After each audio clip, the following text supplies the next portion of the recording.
Colorado. Seeing some of the same names. I just give you so much. I applaud you guys if you can manage to be on for all or most of these calls, but even one is so much better than none. Hi, Deborah from Chicago. Sylvia from St. Louis Park, Minnesota. Yay, Minnesota again. Cambria from Phoenix, Arizona. Judy from Seattle. Maria from Denver. Gil from the UK. I want a deeper connection to my soul. Okay, why am I here? That is the question. Ilja, if I maybe mispronounced that, from the Netherlands, welcome. Chana says, I've been BNing all day, living quantum. So we established this, Simon, we established this code that we say BN, meaning beyond nature. Like the Rebbe told us to go beyond our nature in order to change the nature of nature. So we're doing that. Some of us are actually doing nice. That. Yeah, our code is BN. So feel free to post BN if you're BNing. And keep sharing, you guys. Share where you are. Robin in Israel. This is an incredible learning experience, says Cambria. So we want attempting BN. Great. Oh, that's all we ever do. We just attempt BN, and then sometimes we succeed. And then we have a new level of our nature, and we have to go beyond that again, or we get to go beyond that again. See, I like the BNs coming in. Okay, without further ado, and keep sharing anything that you feel like sharing, even hello, a question, a comment, an insight, what you've accomplished, what's shifting for you, what shifted for you, what is shifting, what you want to shift, any of that, because we're all in this together. So that said, I want to welcome once again Rabbi Simon Jacobson, who will be talking about the inside divine story behind the events of our times. What is more important? The inside divine story behind the events of our times. And as some of you maybe might know, maybe if you've been following me for a long time, Rabbi Jacobson is actually the person who has appeared most often on my summits over the years since 2010 when I did my first summit. I believe was part of that one, and he has been part of, I think, everyone since. So definitely the MVP of the summit guests. And I keep inviting him back because he just keeps sharing such important and transformational things. So he's the author of the best-selling book, Toward a Meaningful Life, which is very groundbreaking, especially in its time. It was published by William Morrow, very reputable publishing company, and has sold over 400,000 copies to date in Hebrew, French, Spanish, Dutch, Portuguese, Italian, Russian, German, Hungarian, Czech, and Georgian. I didn't even know there was a language called Georgian. Anyway, Rabbi Jacobson heads the Meaningful Life Center, which presents to people of all backgrounds the universal teachings of Torah as a blueprint for life. His teachings have captured the hearts of thousands over the last 40 years with their spiritual message and profound insights into the human condition. Rabbi Jacobson had a very special, I don't want to say position, even though it was a position, but let's say a special vantage point and responsibility and opportunity, because he was one of the what's called the Lubavitcher Rebbe's Chosrim. He was one of the few people who was responsible for and trusted to listen to the Rebbe's speeches, which most of them were on Shabbos, on Shabbat, when it was not possible to take notes, and then to go afterwards and recapture what the Rebbe said. And he was editor-in-chief of Vad Hanachas Hatmimim. He actually printed, we were discussing this right before the call. I used to go into his office to get the Rebbe, what the Rebbe had said after it was edited by Simon and annotated and checked by the Rebbe for accuracy, and the Rebbe would add or subtract. And then those discourses would be printed up in little paper pamphlets. And I would go as soon as, usually I think it was 11 o'clock on a Thursday. Maybe I have that wrong, but that's my memory, something around there. And I would take the pamphlets up. I think I've said this before in previous intros, but it's such a strong memory. You pick up the pamphlet and it was warm, at which point I learned the derivation of hot off the press, and then dig into that. That was divine knowledge and transmission of potential in real time.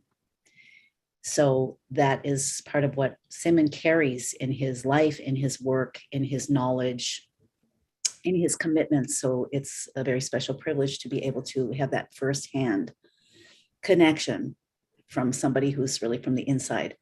Really not a coincidence, I guess, that the title of the topic is The Inside Story, the divine story behind the events of our times. So welcome, Simon, and thank you so much for being with us yet again and sharing everything, or a lot, something of the the wealth of what you have to share. Well, thank you so much, Shifra. Beautifully said. And as always, it's heartwarming to be with you.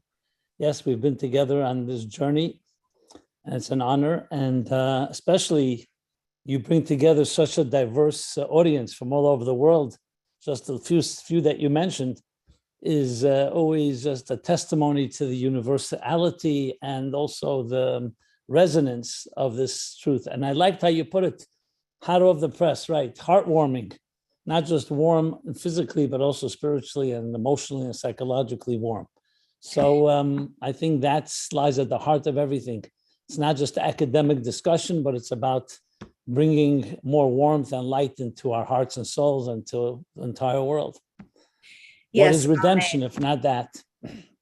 Right. And also just sparking what you're saying, sparking the thought that I want to share, that I'm not sure people realize that, and I'm sure all people here realize that Torah is living. It's a document, it's a blueprint, but it's a wisdom. It's a transmission of potential, divine potential and divine presence, but it's alive, which means to me that every person who, and you please speak to this, every person who interacts with it and absorbs some of it, seeks into it and then absorbs something from it, each of us in our own unique, we're each a unique note in the orchestra, piece in the puzzle. So the Torah through us begins to express itself in, first of all, in the warmth that it creates within us and the aliveness and connections that it creates within us, the changes that it makes in our brain wiring and our capacity to understand deeper things and perceive in deeper dimensions, connects us to God. But I think we also change the Torah in that way. Not that we change it, but we bring it to life in some way. Does that make sense to you? Can you speak to that a little bit? What does it mean, Divrei? Absolutely. I'll even share a short story. I once was invited to speak to a group of professors, academics, scholars, both in literature and philosophy and in science. And there were Shakespearean scholars there were Aristotelian philosophers, the different genres and schools of thought. And I said to them the following. I said, any one of you who loves Shakespeare, did you ever find yourself dancing with the complete works of William Shakespeare, or with the complete works of Aristotle, or of any other scholars in history? And I remember there was a giggle in the room. It sounded ridiculous. Who would dance with books? And I said, I'd like to share with you that we have a thing called the Torah, and we dance with it. Every Simchas Torah, men, women, and children will dance with the Torah. And not only that, whenever a Torah is written and is concluded, we also dance with it. You know why? Because the Torah for us is not a book, it's life.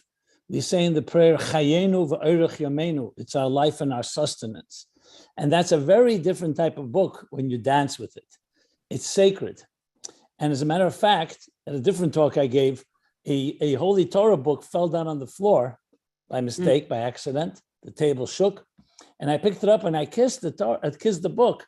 And they were saying, why are you kissing it? We don't kiss books. I said, because it's not a book, it's a life. It's like kissing your child. You kiss that which you love.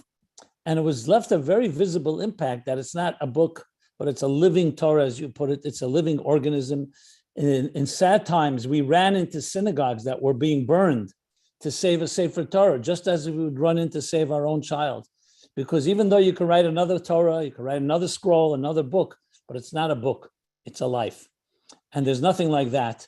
And the words of the Talmud, when one of the scholars asked Rabbi Akiva, why is it that you're so bound to studying Torah? So he said, it's like fish in water. And a fox would say to the fish, hey, why don't you change the venue and come live on land? And the fish says, responds to the fox, we thought you're such a wise animal. We can't come on land because we would die.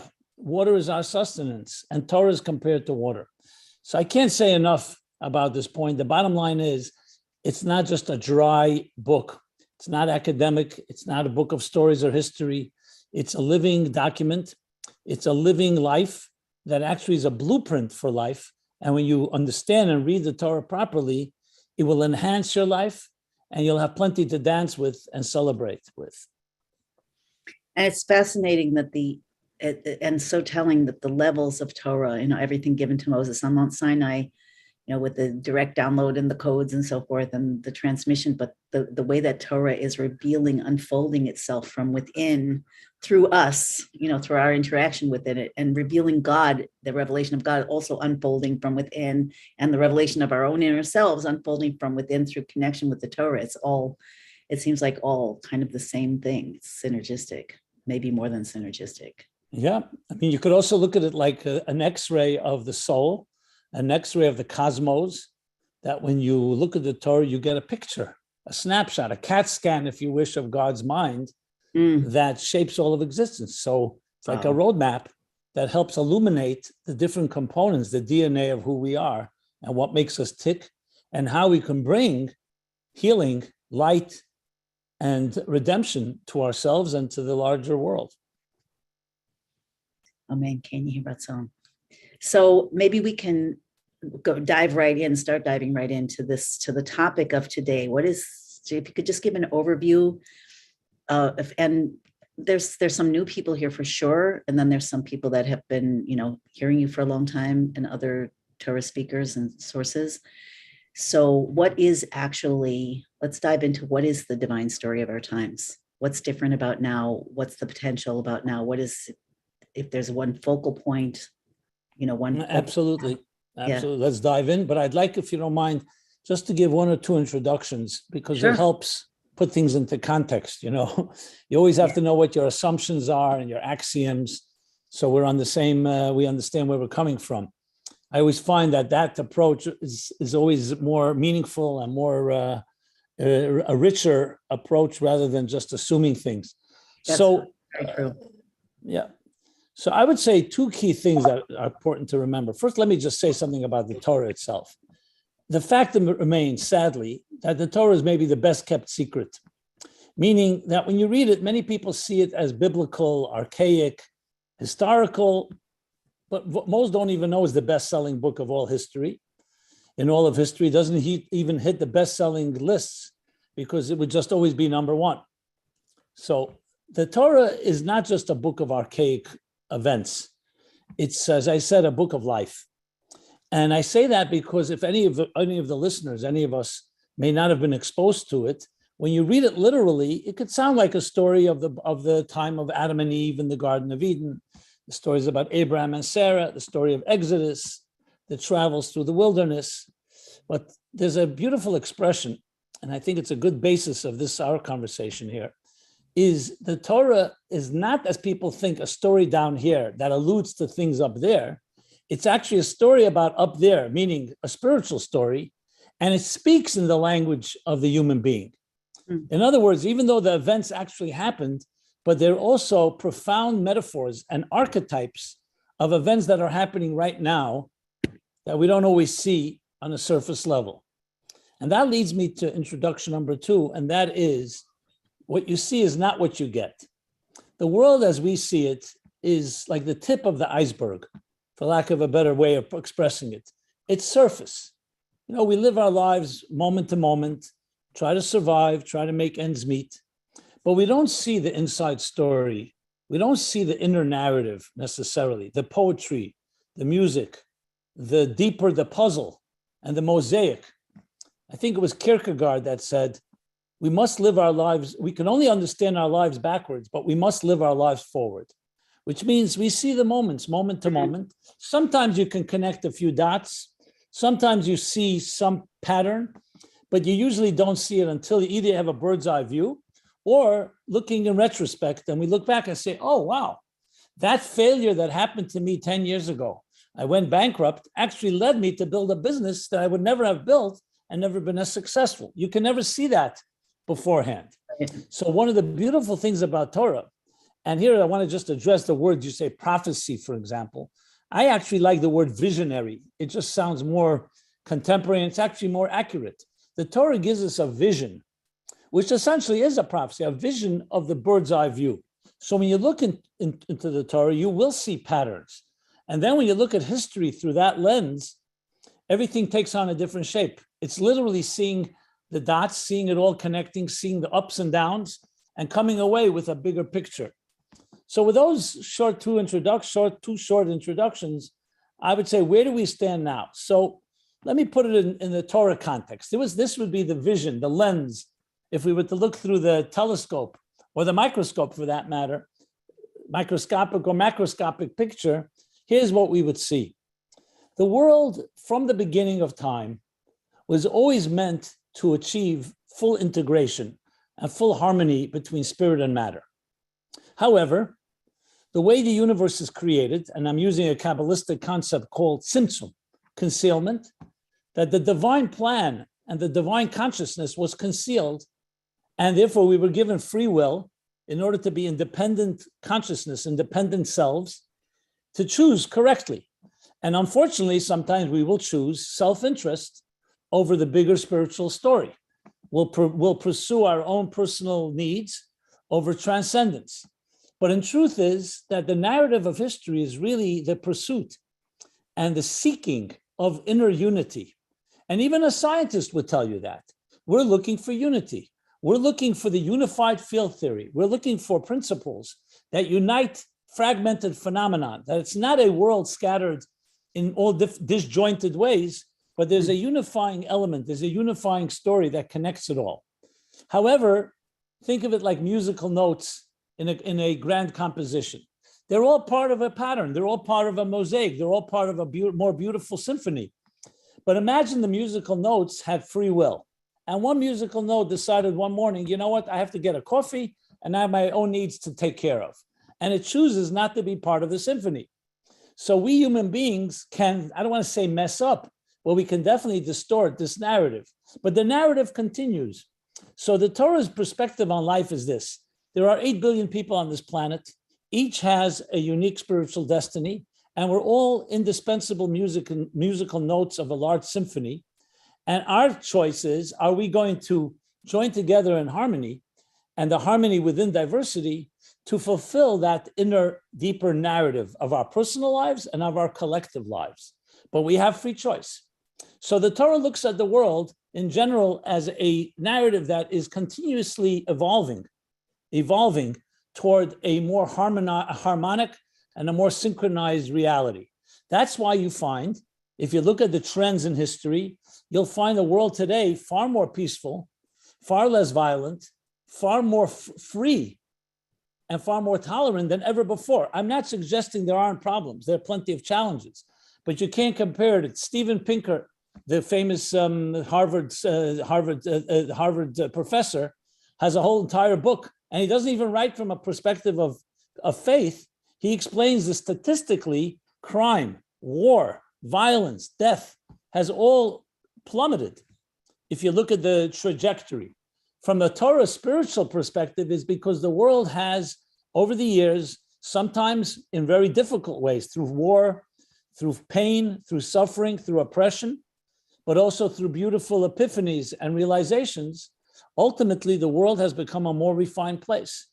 You wouldn't find a seminar, a discussion like this 1,000 years ago without the permission of a monarch or a religious leader who may never have allowed such communication to take place. Right. And so on with so many other things in life that I can go on to point out. So we are right now at a stage, as the Torah would define it, at the close and end of the narrative, in the sense that the battle between good and evil, between matter and spirit, between body and soul, is coming to a conclusion. But there's one final hurdle, you and I. The stage is set. Technology, politically, economically, scientifically, the world is more unified than ever. But the human being, the stage is set. Now we are the final frontier, which is, how are we going to behave? Will we align ourselves with this harmony?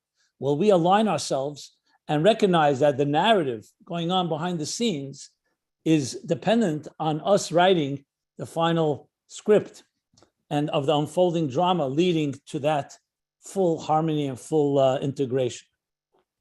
It's kind of amazing to me. Well, maybe not amazing, but fascinating and validating that this has come up as the theme so far in every conversation, that each person is at the center point of this process. And so my logical next question is, what do you think each one of us is meant to be doing? Obviously, we have our own unique structure, but yet there's some kind of cosmic pattern, some kind of cosmic shift, evolutionary shift that humanity is undergoing, needs to complete. So what is that? Well, I think it's important to then emphasize a key psychological element to all of this. We all know that it's kind of humorous, but also a sad story about, I think it was in 1962, where they discovered that one of the Pacific Islands, there was a Japanese soldier who was already elderly, and he had a rusty rifle, and he thought World War II had not ended yet. And because remember, the Pacific Islands, there are so many of them, and when the war did end in 1945, not everyone got the message. And he refused to put down his arms. And they said to him, the war is over since it's already 15, 17 years ago. He says he needs direct order from the emperor of Japan. They told him the emperor is dead. He didn't believe it. The point I'm making here is sometimes we get so accustomed to fighting the demons and the darkness and the pain and the fear and the insecurities and the inhibitions of our lives, it's hard for us to see the more beautiful narrative beneath the surface. So I think the first thing is we need to understand it's that the enemy is within. That, in other words, it's our mindset and our heart set that's critical here. Because you can have a beautiful narrative, what we're calling the divine narrative, the Torah narrative, happening and unfolding, but you are asleep. When I say you, I mean myself, I mean anyone, that we can be asleep, we could be not aware, we can be so caught up with the minutia and of pettiness and details. So it's important to open yourself up to that concept. In Hasidic terminology, there's the idea of bittul, to suspend your narrow perspective and really open yourself up to a more beautiful narrative. Many of us feel we are victims of circumstances. We are defined by our traumas. We're defined by our pain. And this is the key thing the Torah teaches us. You're never defined by what happened to you. You're defined by who you are. And who you are is you're a divine agent. You're a piece of godliness in this world. You're a divine agent that is pure and beautiful, like a newborn child. Things happen to us. So we may suffer, but we're not sufferers. We may have experienced a setback, but you're not a definition of setbacks. And as soon as you're able to separate your identity from your experiences, you open yourself up to the angel, to the flower, to the beautiful you. I always love, I think I must have shared it on this together when we've spoken many times, Michelangelo's great line when he was asked how he sculpts those beautiful angels in the marble. And Michelangelo responded, I see the angels trapped in the marble and I carved and carved till I set them free. In other words, we don't need to create them. They're right there for the calling. Your divine narrative, your story is a beautiful story. However, it could be trapped. It could be trapped in marble. It could be trapped in concrete. It could be trapped in other substances. Some of them are real. Some of them are in our minds, our attitudes. We grew up in a dysfunctional home. We've suffered different disappointments. And that begins to jade us. It begins to somewhat cloud the angels that are trapped in the marble. So the key thing is to, number one, recognize you are not defined by your negatives. You're defined by your soul, by your divine soul. And that opens you up to the divine narrative. If you create your own definition of yourself, then you're creating your own narrative, which in many ways contradicts sometimes the inner narrative within. So then there's the tension between who you should be and who you think you are. And that's where we need to find a way to open that door up.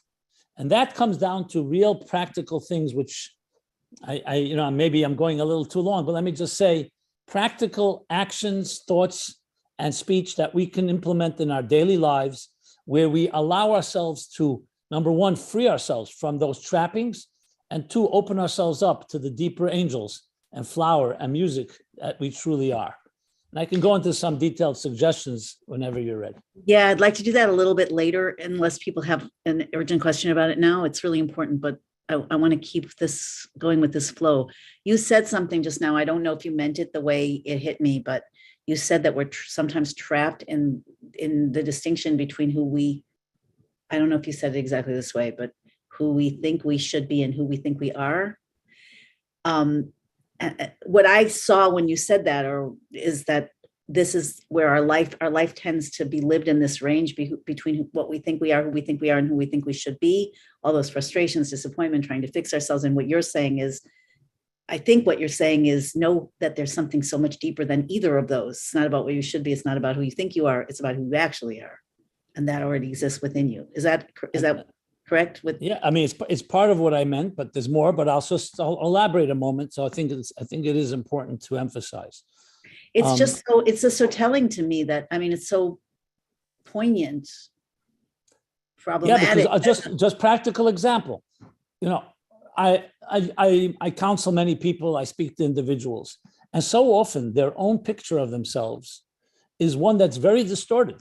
I see sometimes a beautiful person sitting right in front of me, and they think they're damaged goods. They think they're worthless. They think that they're not worthy of love. Yeah. Now, usually, as we go through the usual suspects, it can be traced to parents that were not validating, that were critical, that were judgmental, that were absentee. Just like a flower withers without water, a human being, especially a child, needs love, needs validation, needs constant reassurance. And when you deprive a child of that, a child begins to question itself and develops a different identity. I'm a pleaser. If I don't do this, people won't be happy with me. I need to conform. And you wander away from the true you. I have to say personally, I grew up in a home, my father especially, my mother as well, but my father was so comfortable in his own skin that it made me a human being as a comfortable person. I'm comfortable with myself. And I don't take any credit. It was because I grew up in an environment where we all make mistakes. I'm sure I was criticized at times, but the critique was never more powerful than the validation. And it was constantly, you have what it takes. It's like a good coach, someone that loves you, say, you can do it. You can run this marathon. And if someone else says to you, no, you can't do it. Who do you think you are? You're going to fail, et cetera, everyone else has failed. That voice ultimately has an effect on us, and we become someone else, and we don't become the person we're meant to be. That's really what it comes down to. Wow. The person we're meant to be, that's just a revelation of the person that we are. As you say, in the true person that you are. And I'll tell you right away, Shifra, I'll tell you what people say.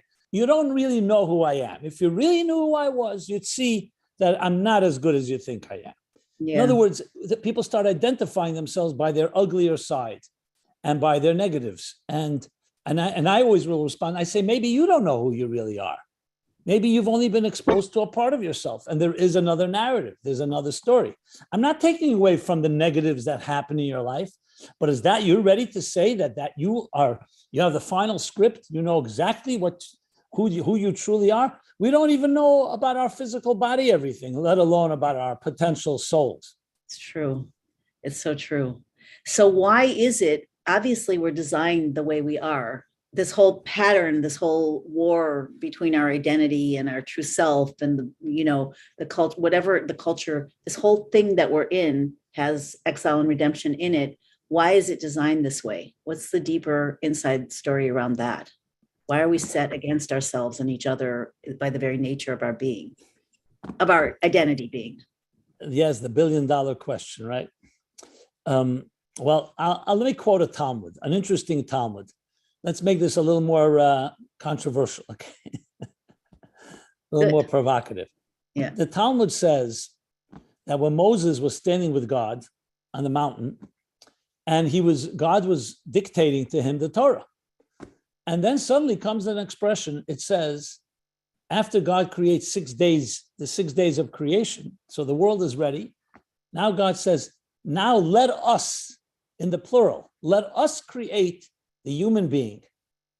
And it continues to say God created male and female, and the rest of is history. So Moses turns to God and says, us, let us create? What kind of us? There's only one God, Hashem Echad. We say in prayer, Shema Yisrael, Hashem Elokeinu, Hashem Echad. Why would you write us in this document and you'll leave room for those that will argue there's a duality in heaven? People think Elohim is a group of, I don't know, extraterrestrials or something. Yeah. Whatever. So why would you write that? And the answer is absolutely astounding and bizarre, frankly. God says, Haretz solites yita. Those that want to make a mistake, let them make a mistake. Now, what does that mean? Why would God plant into the Torah the possibility to make a mistake? So let me answer that question with another statement, and you'll see where it comes around, and I think it'll answer your question I believe, in a solid way. One of the philosophers asked Rabbi Akiva, the great sage, Talmudic sage, he said to him, if God doesn't want idolatry, sun worshippers and moon worshippers, people worshiping the stars and so on, so he should have destroyed the sun and the moon and the stars. Why would he allow these objects to remain and people can worship them instead of worshiping God? And his response is the following. He says, due to the fools in the world, is God going to destroy his own universe? Due to the fools, God will destroy his world? That was Rabbi Akiva's response. So one of the commentaries, the Tosfos Yontif, asked the question, why was there no follow-up question? Which is, why not destroy the fools? And the answer is obvious. We are given free will. At the end of the day, the beautiful story is not that God has it all figured out. We don't need to accomplish anything. If God has it figured out, it's great. The key is to create an independent consciousness, as I mentioned before, through the great Tzimtzum, that concealment. That independent consciousness is you and I and every one of the people on the program right now and every person on earth. And we're given two choices, two paths. Either you are wise and you look beneath the surface of the details of life and understand the deeper unifying narrative, or you make a mistake. Those that want to make a mistake and be foolish and think that the world is defined by the externals, by the superficial division and the disjointedness of existence. And it's critical because without that, life does not have purpose. We are partners with the divine in this narrative. That's what's so beautiful about it. It's not just a narrative that is independent of us. We are players in the game. We are part of the script. And that's the ultimate purpose of all of this, that we can experience dissonance and separate between the true you and the assumed you, between your assumed identity and your true identity. But that's what happened in the Garden of Eden when Adam and Eve made the choice. They made their mistake and they split, so to speak. We suddenly have now two personalities. One is my agenda and the second is the divine agenda. And our choice and where we are now is the ability to realign the two, not to destroy one or the other, but to realign that your outer narrative should reflect your inner narrative. And that's very simply put. When you meet somebody, are you thinking only, what am I going to get from this? Or what are you going to give? As soon as you bring and see every situation as a spiritual opportunity, you're aligning your life with the inner narrative of the divine story, which realigns existence. And that's the whole story in a nutshell. And what about that is we talk about the shift into redemption. There was a certain time in which the Rebbe announced, although the Rebbe always talked about redemption from the beginning, right? And that's the theme, I guess, of the entire Torah, certainly the inner Torah. But what shifted in 1991, 1992, or whenever it was? What's the shift in human potential as well as in the evolutionary process? Okay, so as I mentioned before, and I think it's important to realize, it's a process, as you just put it. It's a process. It didn't begin in 1991. It didn't begin in 1951. It didn't begin in 1900. It began day one. In day one, when existence came into being, its purpose was stated. Just like a company starts off their business with a mission statement, God said, this is the mission statement. I am creating a world, and this world is meant to lead to a messianic age where there'll be total alignment between matter and spirit. I'm placing you, Adam and Eve, in the Garden of Eden to make sure you cultivate and you nurture and nourish this garden and turn the world into a beautiful garden to serve and to protect. So the mission from day one, as a matter of fact, in the second verse in the Bible where it says darkness covered the earth, the story of our lives, and I go back, the first verse says God created heaven and earth, and it says darkness covered the earth. What darkness? Spiritual darkness. That God concealed himself. But then it says, the Spirit of God hovered over the waters. And the commentaries explain the Spirit of God is the Spirit of Mashiach, the Spirit of the final redemption, which is the purpose. Embedded into the very fiber of existence is its ultimate purpose, that this machine called life will be aligned with the divine architect, the divine engineer's cosmic plan. Now, from there, let's move forward. Thousands of years have passed. Every time human beings sinned or transgressed or behaved selfishly, they created more concealment.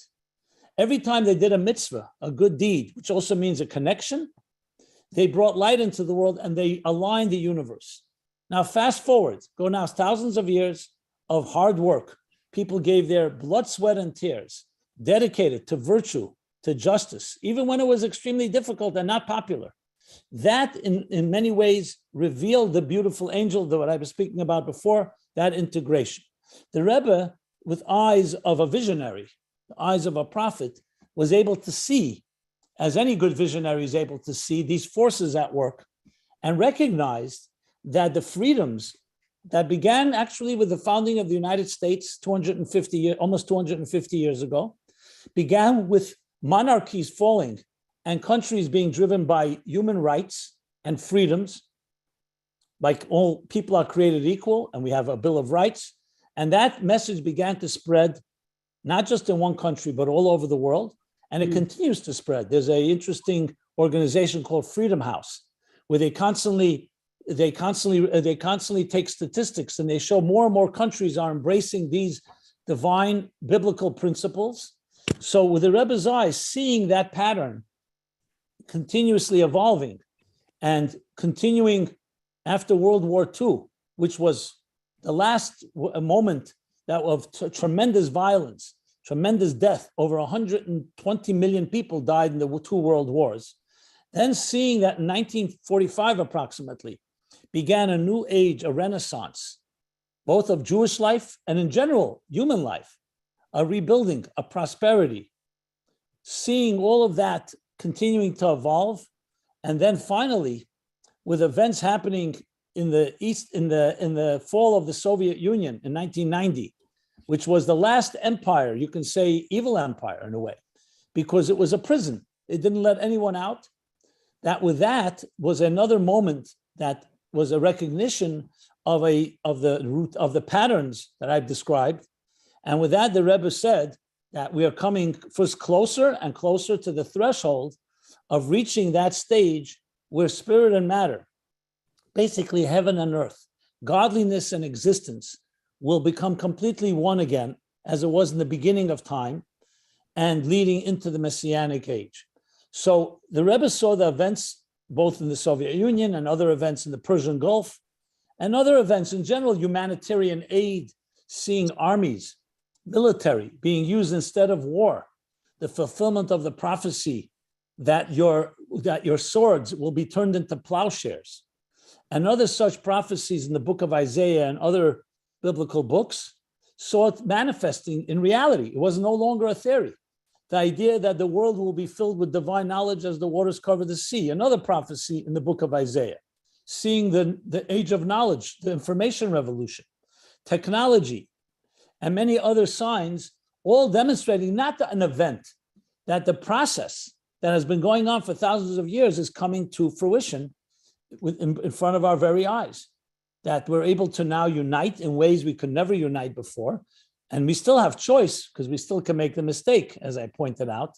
But the Rebbe saw the vision and gave us the gift of sharing that vision with us. So if you look at the world today, even though there are, you can say, some setbacks and some difficulties, but the narrative continues. It can't go backwards, it can only go frontwards. But human beings have free will. That means there can be ups and downs and cycles. But overall, it's a trajectory toward Geula and redemption. So that's really compellingly said. But what about the fact that at a certain point, the Rebbe said, I've done everything I can, I give it over to you, or higezman bulaschem, or, in addition to noticing the signs and bringing out the signs, but clearly there was some kind of shift. And I'm just wondering, what Okay. stage that put us in, or what new So potential if it we want opens up. to, let's go to dig a little deeper. The question really is this: is this going to happen on its own, or is it going to happen through our efforts? Right. So I don't know if you know this, but there are actually four. I'm talking now in a very classical and secular fashion. There are four theories on the Messianic age, the end of times. One is it will be apocalyptic and passive, meaning it'll all happen from heaven. The second, apocalyptic, but through human beings going to war. The third is it'll be peaceful, but passive, meaning God will bring this new age into the universe. And the fourth is it will be peaceful, but human beings are part of the process. So the Jewish view is the fourth one, that we will enter through a peaceful transition into a world of world peace, of the eradication of famine, of all other malice and negativity, a world filled with divine knowledge as the waters cover the sea. However, we are part of the process. The Rebbe, and we're talking now the Rebbe, Lubavitcher Rebbe, when he assumed leadership in 1950 and 1951, when he delivered his first formal so-called mission statement, his first discourse, made it clear that we are now at the end of this process. After thousands of years of hard work, and after 7 generations, he considered that the 7 generations from the time of the founder of Chabad, Rabbi Shneur Zalman of Liadi, we are now at the end of this process. Over the years from 1950 till 1992, when the Rebbe had a stroke, the Rebbe continued accelerating the message. And what Shifra is referring to is especially in the later years, 1988, 89, 90, 91, and 92, the Rebbe said, we have now concluded the hard work, it's called in Kabbalistic terminology, the Avodas HaBirurim, the hard work of separating between good and evil, of fighting that battle. And now it's time to open our eyes and to recognize where we're at. But this was a critical point. But you have to do something about it. Right. In other words, I can't do it for you. This can't be a miracle from heaven. You and I have to make some effort. How much effort? We don't know how much effort, but something. Basically means that the Rebbe and a leader and God himself is not going to do it for us, which I know is the driving reason that you're doing this summit in the first place. It means we need to do something. We need to talk about it. We need to act on it, and we need to do whatever we can. Those were the Rebbe's words. I did what I can. What does that mean? The Rebbe as a leader, he laid out the plan. He laid out the groundwork. He gave us instructions, inspiration, and said, there's some point where you have to now cross the finish line. And that was very clear. Now, why it's extending so long, that we can debate and discuss. It's another part of this discussion. If you want to have it, I'm happy to have it. Definitely. But clearly, we haven't yet crossed the finish line completely. And I'm hoping that this summit right now, even before you conclude it, it's going another week, I believe, right? Should finally tip the scales and push us over that line. But we must do what we have to do, because in some way, without our participation, without our even minimal effort, something is lacking. That was very clear from the Rebbe. So as much as we were given, and we have been given much, we've been given the strength, we've been given the abilities, faculties, inspiration, resources, we must do something. And frankly, on a personal note, this is the driving force in my life, to try to reach as many people with the spiritual message of how to internalize it in your life. And there needs to be some effort, some groundswell, some grassroots effort from us. And that's what we're trying to do. I do want to talk about what's lacking. And there are a bunch, I'm trying to copy and paste the questions that are coming in the chat so we can get to them, because they're really important. I want to first say, one time when this whole Mashiach conversation became super hot and pretty much the sole focus in Crown Heights in Brooklyn, the Rebbe's neighborhood, a rabbi came to speak to a certain group, and he said something that at the time really pushed my buttons. It was really it did many people, and now I'm really wondering, like in retrospect, if this fits more with what you're saying. He was basically saying that God does not like miracles, that the Rebbes did not like miracles. They because the whole purpose, if I'm paraphrasing correctly, is that God wants to be revealed in the lowest worlds. He wants to be revealed, as you're saying, through our efforts within us as we grow and expand and carve away that, everything that's not us, which at our core is God, is Hashem. And so he was saying that the redemption's not going to come like many of us were hoping, working for, throwing ourselves into. It's not going to come like this as miracles from a simple thing. And it's going to come instead from discoveries from below and the whole natural order of things rising up through human effort until the world just becomes miraculous almost on its own. Now, I still have some issues with that, but I'm seeing that the reality is that here we are 30 years later, and the world is rising up on its own, essentially. And like, what if you have whatever you have to say about that, I really would like to hear it. Okay, great question. As always, I always like to give a little introduction, if you don't mind. Sure. Listen, in the Kabbalistic and mystical teachings, the Hasidic teachings, as well as, frankly, Talmudic teachings, there are two ways that God manifests in existence. One is a miraculous fashion, and one is a natural way. The truth is, the Chacham Tzvi, one of the great middle-aged scholars, and the Baal Shem Tov elaborates on this point, as do others. The truth is, even nature is miracle. Just because it happens every moment and repeats itself, that's the word they say. It's just miracles, perpetual miracles. So we see the sun rising every morning as a natural event. In truth is, it's a miracle. Just because it happens every morning doesn't make it less of a miracle. Right. A baby, a healthy child is born. That's a miracle. Ask any mother, ask any father, ask anyone that experiences it. However, once we get accustomed to it, we sometimes lose the novelty. So God actually does perform actual miracles as in suspension of nature. You hear a story like the parting of the sea, or you hear a child very sick and God sends a blessing and they're healed miraculously. And a doctor will say it was a miracle. The truth is, these are all God's ways of interacting with existence. For God to do a miracle or to create nature is equally miraculous. They're both, I remember a musician coming to one of my classes, and he was somewhat a little cynical, and he said to me, so tell me, the Rebbe, can he do anything? He was like, can he fly?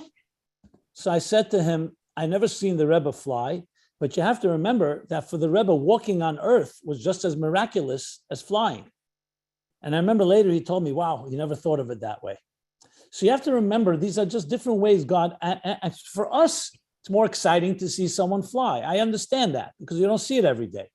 But if you really think about it, look at a petal of a flower, or some other, or the fact that we breathe 17, 18 times every minute, or other things. These are all miracles. So the way the Hasidic masters put it is that an actual miracle that suspends nature has the quality that it wakes you up. Oh, something different, something novel. And that's why we need it. That's why it's important for us. On the other hand, natural events is more God's manifestation within the order that God also created. And the truth is, you want a combination of both. So my answer would be the following. Miracles have happened in history. Miracles have happened now. Was the fall of the Soviet Union a miracle? Are there other miracles happening right now? Absolutely. You can open your eyes and see many things that are miracles. Now, at the same time, we don't want miracles to control our lives. We don't want our lives saying, I'm waking up tomorrow morning, and unless I see that the water parts, the sea parts, I don't believe in God. That's not how it works. What you want is the miracle to wake you up to the reality that even nature is a miracle. And that ultimately we do need our efforts and we need our integrating it, because nature is God's way of integrating godliness within us. A real revealed miracle is God's way of awakening us to a higher reality. So they really are hand in hand. They work hand in hand and are meant to complement each other. Okay, and so the question, going back to the question that was on the table, what do you believe to be the thing that's causing it to take so long? And I really think that this, which I just brought up, is related to that, because how much natural stuff has to happen before, like you said before, you don't know how much we have to participate, how little. We just have to do something. Let me give you my candid answer to that. Please. I don't know God's mysterious ways, as none of us do. I don't know the bigger plan on that level. Is it one good deed that we do right now will tip the scale and that will do it? Remember, it's not in a vacuum. We do come after, we're midgets that's standing on shoulders of giants, of billions and billions of good deeds that have been done before us with real sacrifices, real prices have been paid. Right. So why shouldn't one more act be enough? But I can't answer that question. I will say the following. That question is a very important question, but I don't want it to paralyze us. You don't want a question like saying, you know what, until I figure out how long it's going to take, I'll wait around. I was not trained to think like that. We have to ask ourselves like this, what am I doing about it? Right. Now, why it didn't happen, the only way I could look at it is at myself. Did I do everything I can do? And my answer has to be, no, I did not. I know that I didn't. Between us, I know that I didn't. So I have to say to myself, okay, what am I going to do today and tomorrow that I didn't do yesterday? Insanity, as they say, is doing the same thing and expecting different results. Right. And I know this answer sometimes frustrates people because they want to have an answer. They want to know a date. Will it be December 31st, 2022? Will it be the end of Rosh Hashanah? We want a date, and we were not given a date. We were told that it's already overdue. The Rebbe said many times, Mashiach should have been here already. And he says, so why is he not? And he would say, I have a question. I don't have an answer. If the Rebbe could say that, I definitely can say that, and we can say that. So really, some questions we don't have answers for. So we have to ask ourselves a different question, not when is it going to happen, or what went wrong, or why didn't it happen yet, I should say, but rather, what are we going to do today we didn't do yesterday? That has to be the approach. I don't see another way. I mean, I look at myself and I say, well, you know what? There are 8 billion people on this planet. I cannot say in good conscience that I've done everything I can to reach 8 billion people. Not that I necessarily have the power to do so, but I can't say that. I could say I reached a few 100,000 people, maybe a few million people. But again, it's not a numbers game. It's just, I know there's more to do. You know, I don't want to, I don't want to compare it, but let's talk about a business. If you want to become Coca-Cola, the number one brand in the world, you have to do something about it. Right. You're not going to catch up with them just by saying, hey, it's going to happen from heaven. Right. So I can't really answer the question, what else? I just know that you and I and everyone that's listening needs to feel the sense of urgency and the responsibility that something lies on your shoulders. You can't look at someone else. You can't point fingers. You can't say, I'm a nobody. You have to say, no, you have something that you can achieve that you haven't achieved yet. And that's the approach that I think is the healthy way to move forward and forge ahead. So I hear you saying that your opinion of why things haven't happened yet without knowing God's calculation is that not enough people have woken up to their role in the matter deeply enough. Is that correct? Is that basically what you're I feel that's one of the factors from my point of view. Right. As I said, you could make the argument that enough people have woken up, and why doesn't God already have compassion and just let us reach the tipping point? I can't, again, I don't know what the number would be. I just know from a point of view of effort, we have to do that. So that's how I look at it. Yeah. I mean, I guess it's again the Nachshon ben Abinadab paradigm that I mentioned yesterday, that, we have to keep going forward until the maximum of our ability, and just every moment also waiting and living in the vision of it could be now. And I think, to me, it seems like I've been through this a lot on a personal level in deep ways, but it seems like, for prayer from the heart, it's like, God, come on, what's happening here? Enlighten me, and don't even bother enlightening me. You just make it happen. And then from our perspective, it's what can we do? And I think that I'm feeling very much from what you're saying and from everything that's been coming out here so far that we cannot overemphasize our potential to turn things to create the tipping point. If you talk about natural methods, I've made it a goal, personal goal, to try to reach a critical mass, which is 20% of the world population, with Hasidus, with the spiritual teachings, and empower them. Because I know, talk about not miracle, natural. If you can reach 20% of the world population, that's considered a critical mass, which creates its own momentum. So I made that goal. Will I achieve it? I hope so. But my point is, that's how I just wanted to share how I'm thinking about it. Each of us has to figure out in our own hearts and souls. But you just said basically you're taking responsibility for the world, knowing that you cannot carry the whole world, but you're aiming for it. I said that I feel, because of the line of work I'm in and my, thank God, blessings and successes I've had, that I think it's doable. I know. Wow, that's even more than I thought you said.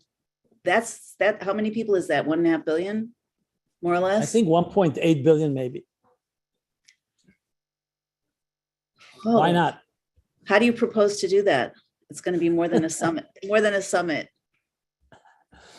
Well, if this summit could be replicated, let's say, many times over, I mean, at the end of the day, there's only 5 degrees of separation between people. Right. So it's a matter of taking a proof of concept and scaling it and replicating it. Yeah. So if you believe in the product and you feel you can reach 1,000 people, why shouldn't you be able to reach 1 billion people? So true. So true. Wow. That's shocking my brain in a good way. I just want to take a little commercial break and say we have to lift our sights to higher, greater horizons. So guys, you think you want to know about how ambitious you could be?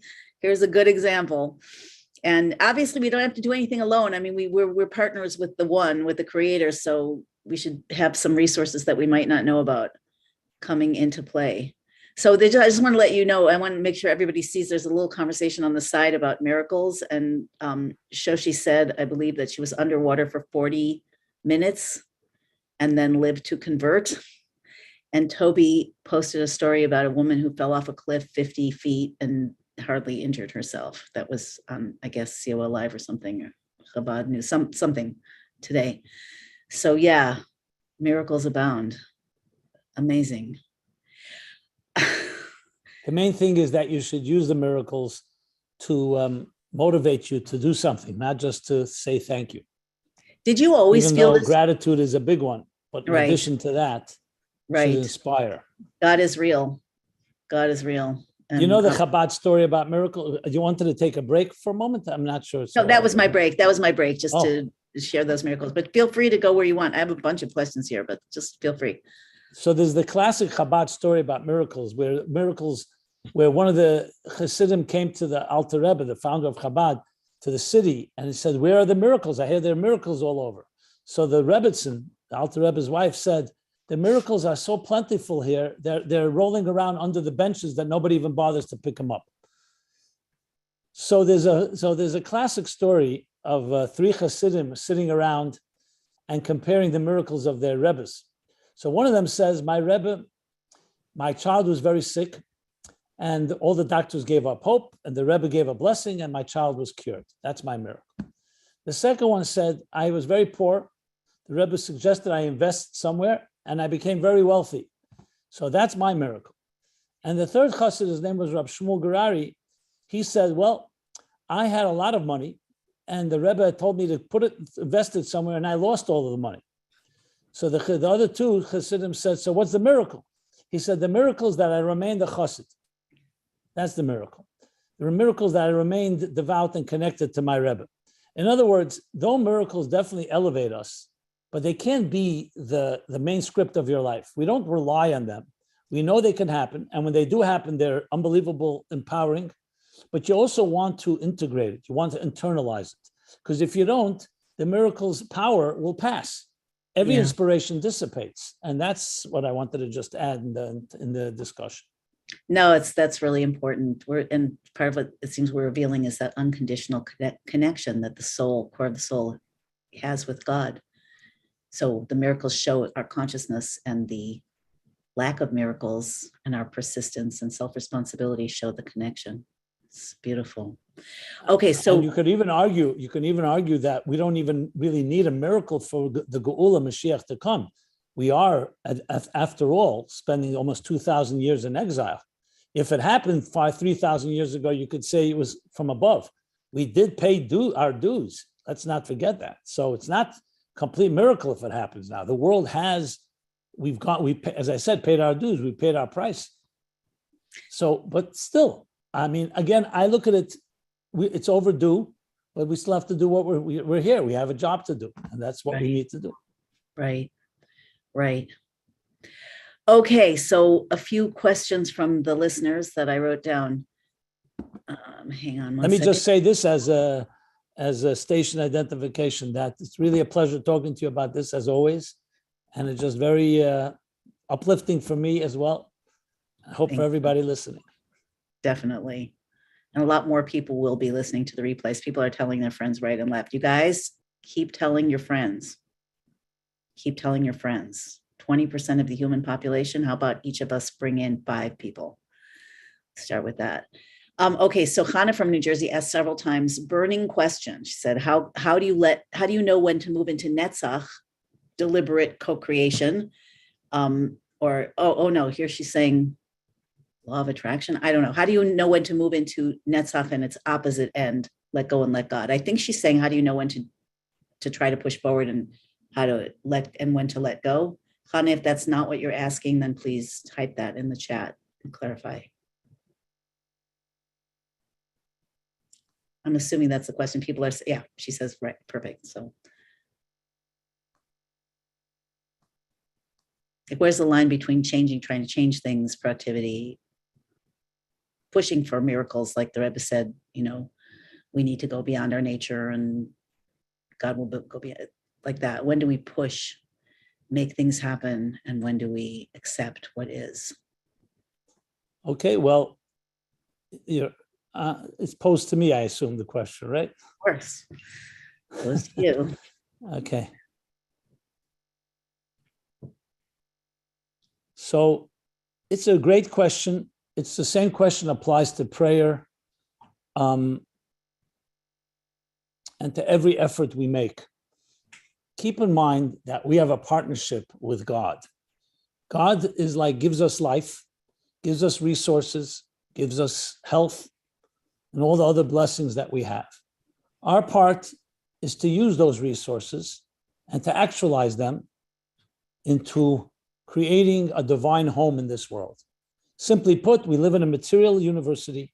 We live in a material universe. Right. We live in a material universe, which, as we've been discussing, obscures and obfuscates and conceals the divine narrative. Our job is to reveal the divine story. A nice analogy for this, if you wish, think of a book, a most beautiful, glorious story. And then someone takes the book and tears it up into pieces and scatters all the pieces all over the universe.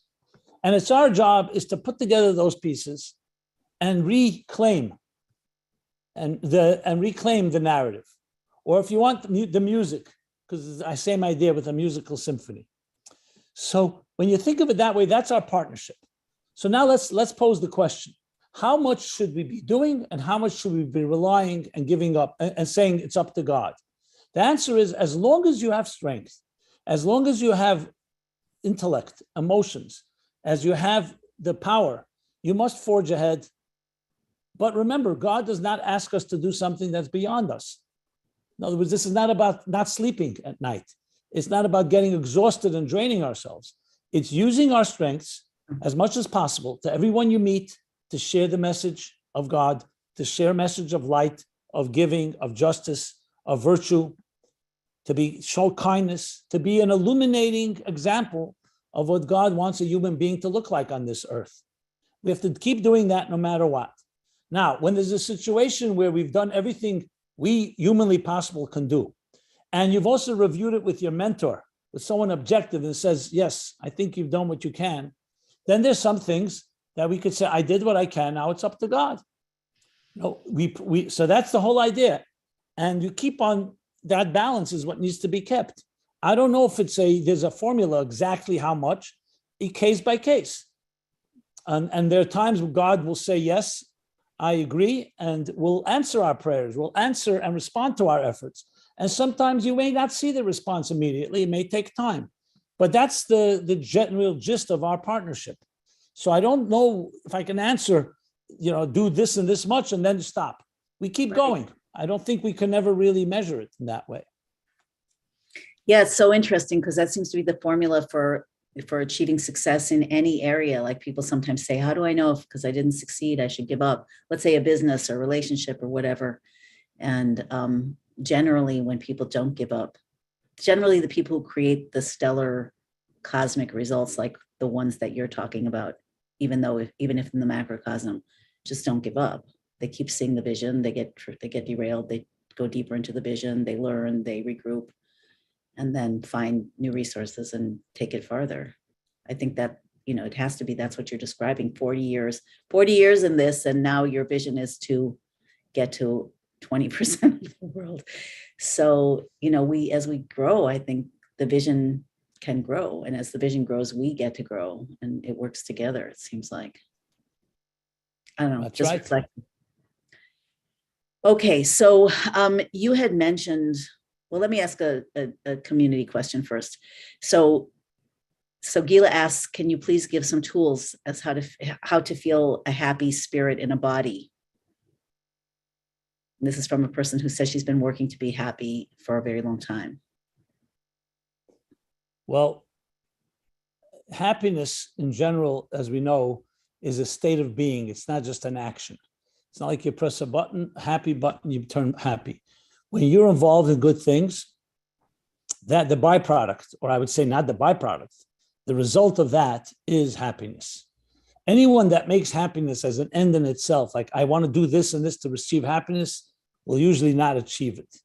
When you are behaving in a way that is fulfilling your purpose in this life, you're giving, you're kind, you're focused on your mission in this world, not just in your own personal gain. These are the ingredients that create happiness. So many people say, if I was happy, I would fulfill my mission. Fulfill your mission and you'll be happy. That's the key. Serving a cause that's greater than yourself. So ironically and paradoxically, happiness is a result of trying not to you be happy, not focusing on me being happy, focusing on doing things that will return to you the gift of happiness. Now, practically speaking, recently I've been talking a lot about immersing ourselves in our spiritual spa.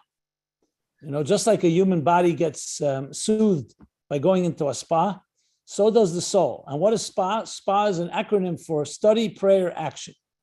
The three pillars, Torah, Avodah, Gemilas, Chasadim, the Mishnah says in the Ethics of the Fathers, the world stands on three pillars: study, prayer, action. SPA, which is essentially cognitive, emotional, and behavioral conditioning. Getting your mind in the right place. That every day, focus, learn something spiritual. Open up your channels. Broaden your horizons by not focusing on something that's survival, but study something about the spiritual worlds, the spheres. Chassidus is the ultimate spiritual study because you immerse yourself in the waters of the spa, of the study of spa, of a higher consciousness. That's one. Prayer is emotional conditioning. It's about emotional intelligence, emotionally opening yourself up to new possibilities. Emotions are a little more complicated because they are subjective and they can trap us. So emotionally opening up through gratitude, through prayer, through song, through poetry, things that emotionally touch you and transport you to another time and place. And finally, behavioral conditioning, action, the A of SPA, and that is actual Gemilas Chasadim, acts of kindness, charity, welcoming guests, visiting the sick, saying a kind word to somebody, sending a nice text message to someone that may need some support or inspiration. So these are the three things. If your mind, heart, and actions, SPA, your cognitive, emotional, and behavioral conditioning on a daily basis, you'll see it'll change your life. And the key thing is not cramming, not once a week. Better to do 5 minutes a day of these three things than do 50 minutes at the end of the week. because it's all about making it part of your routine. Remember, I said earlier, it's about integrating the miracle in nature. And to do that, it has to become part of your habits, part of your pattern, part of your routine, part of your daily activities and regimen. That's a few suggestions that I would say when you put yourself in that place. Now, in the context of Geula, remember, Geula is all about spiritual consciousness. It's about looking at the world not through the prism and the lens of material life, but through spiritual reality. And spirituality, that the narrative we've been talking about, that higher narrative. So when you apply that to the SPA, to the study, prayer, action, and it's focused on changing your own attitude, changing your own perspective and attitude, and by, in effect, those around you, that is what changes the world. Let's be honest. And if you're a parent and doing this with your children on a daily basis, makes it even more enriched and more powerful. It's true, but it has to be that many times the people come to you to be counseled. And I know the particular person who's asking is living a very spiritual life and living, on mission. So do you find sometimes that with that as the general overarching theme and vision, goal, path, that sometimes you need to go with a person into the fullness of their grief or the fullness of their childhood abuse or whatever, maybe sometimes when we keep getting pulled back into an old state, there's something that needs to be processed. What are your thoughts about that? Well, this is the big question. How much far back do you need to regress, need to go back into your life for healing? Even current emotions that, we suppress our emotions. People suppress, especially spiritual people, suppress their emotions. And sometimes those emotions are like pushing up against us. Okay, so the debate rages this way. Like whether you talk about behavioral psychology and therapeutic psychology, do you just focus on actions and your daily behavior and the rest will follow, your emotions will follow, or do you need to process those emotions and express them? And people ask me often, what is the Torah's view? Which one is it? Because on one hand, the Torah talks about mitzvahs. Do the mitzvah, whether you're in the mood or not. Do the mitzvahs, say your prayer, give tzedakah, be kind, even if you're not in the mood. Action is paramount. On the other hand, the Torah is filled with introspection, hitbonenut, meditation, mindfulness, it's soul searching, contemplation. So clearly the answer is, from a Torah point of view, both are part of the process. You don't want to not do an action, just like if you're a mother or father and you're not in the mood, you're going to still be there for your child. You're not going to say, okay, I'm not in the mood, I'm not going to give my child breakfast. You will go through the motions. But obviously, you also want to work on your internal self to do it with passion and excitement. So I believe the Torah's approach really is a two-pronged approach. On one hand, we attack it from outside through behavioral. So even if you're not in the mood, listen, Shabbos is coming. Shabbos will help you get in the mood.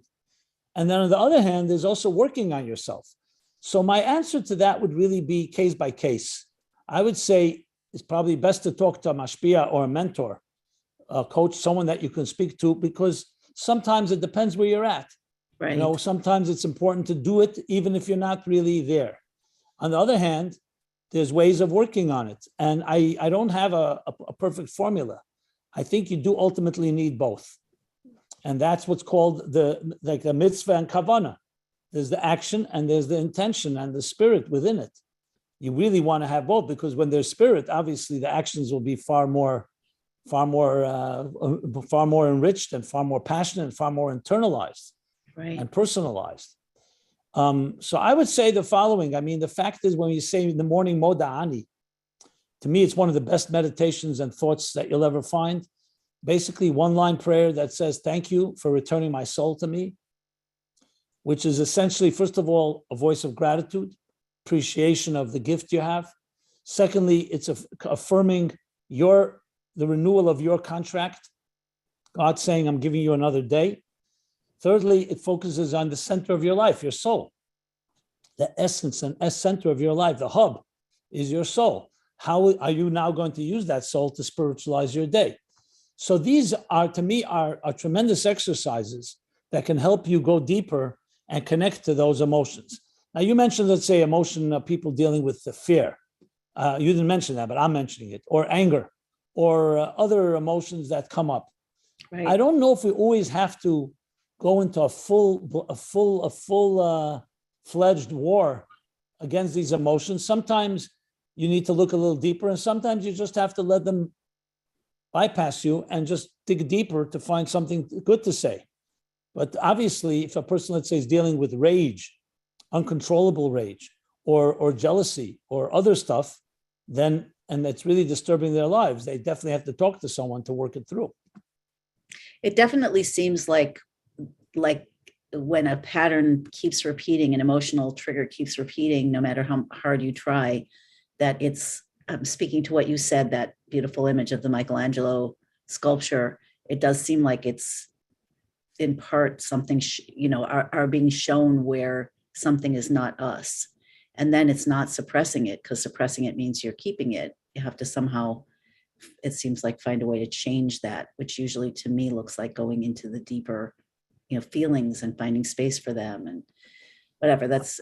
I'm not negating that at all. As a matter of Yeah. fact, sometimes you need to do that and also harness that particular energy that you have towards something positive. Right. Absolutely. Right. I'm not ignoring that. I didn't take it at that. I think you're saying it. I'm just, yeah. Yeah. Sorry. I talked over you. No, that's fine. We're on the same page, I believe. Yeah. But as always, unless you know the person, the individual situation, is very hard to speak in generalities. That's True. my concern here. So I don't want to get stuck in one approach, because some people need to just really a kick in the pants to move forward, like the Nachshon ben Aminadav, as you pointed out. Yep. And some people need the introspection to work their stuff through. That's so true.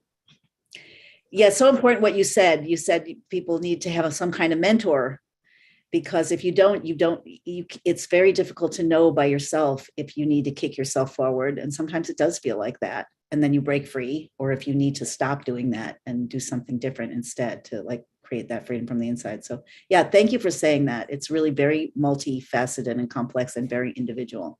I really appreciate that sensitivity. Nuances are big, are important. Yeah. Well, they're real. They're the human. That's the human life.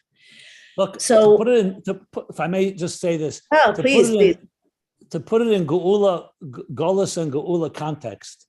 Remember, let's take it away from the cosmology of it and the broader. Let's personalize it. Yeah. A Golus mentality in general is one of being trapped, where you are in a state of a narrow, like the dire straits, where you're in a narrow place. You don't see the bigger picture. You're sometimes trapped by fear, by inhibitions, by insecurities, by other psychological blocks and obstacles and impediments. A state of Geula is expansiveness, where your consciousness opens up, where you can soar, where you could spread your wings and fly and soar.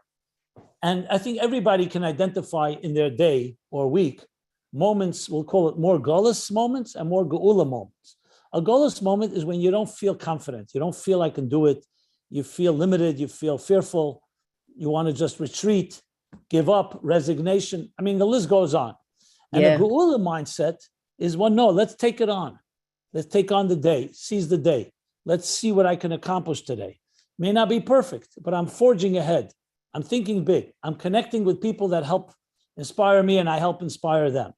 So it really comes down to translating that into our own lives and seeing how much Geula consciousness and Geula mindset and mood you can place yourself into. Sometimes it comes, by the way, even if you're not in the mood, you help other people and you come back and say, oh, that was beautiful.